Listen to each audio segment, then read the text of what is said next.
सुप्रभात बच्चों।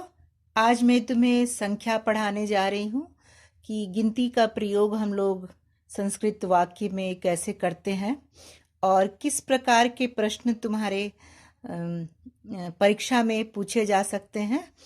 इस पर ध्यान दोगे, ठीक है। 5-6 पॉइंट्स ऐसा है जिसको हम लोग सीख सकते हैं। पहला है, 1 से 4 तक संख्याएं तीनों लिंगों में होती हैं।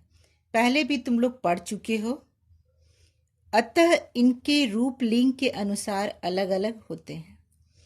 दूसरा, 4 के बाद 5 और उसके बाद की संख्याएं तीनों लिंगों में समान रूप से चलते हैं, अर्थात पुल्लिंग में पंच, स्त्रीलिंग में पंच और नपुंसक लिंग में भी पंच।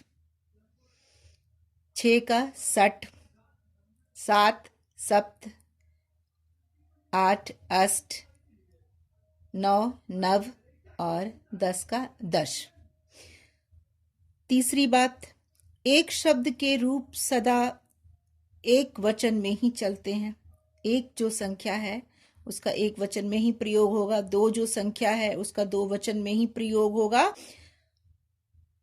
3 तथा उससे आगे की संख्याएं सदा बहुवचन में प्रयोग होते हैं और संख्या शब्द सदा विशेषण के रूप में प्रयुक्त किए जाते हैं।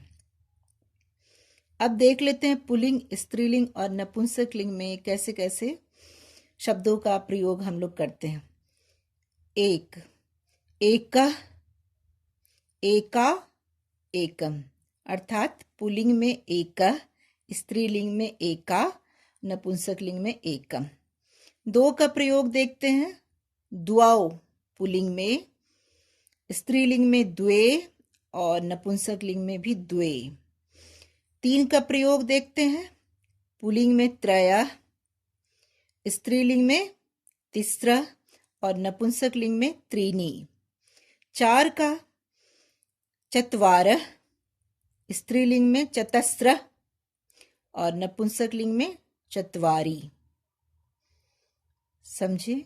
इसके बाद में कुछ अभ्यास देने जा रही हूं ताकि तुम लोग उसे समझ सको, जान सको। आओ देख लेते हैं। देखो, उचित संख्या शब्द रूपय रिक्त स्थानम पूर्यत। उचित संख्या शब्द रूप से रिक्त स्थान की पूर्ति कीजिए। इस तरीके के प्रश्न हमारे एग्जाम में पूछे जा सकते हैं, ठीक है। तो पहला देखते हैं, मैंने यहाँ पे संख्या लिख दिया है, इसी के अनुसार हम लोग लिखेंगे। मम गृहे, देखो मेरे घर में। अब महिले, महिला क्या है? स्त्रीलिंग है और यहाँ 2 का प्रयोग हमको करना है। तो स्त्रीलिंग में देखो मैंने यहाँ पे क्या लिखा है? द्वे, ये 2 का प्रयोग है, ठीक है।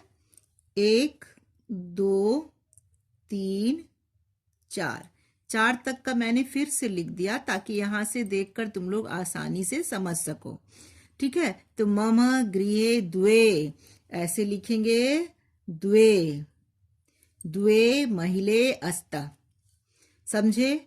फिर दूसरा नंबर पे मम गृहे, अब देखो 3 का प्रयोग करना है। यहाँ पुरुषा है, पुल्लिंग में है, तो पुल्लिंग में 3 का प्रयोग कैसे है? देखो, त्रयः, तो मम गृहे त्रयः, त्रयः पुरुषाः सन्ति, मेरे घर में 3 पुरुष है।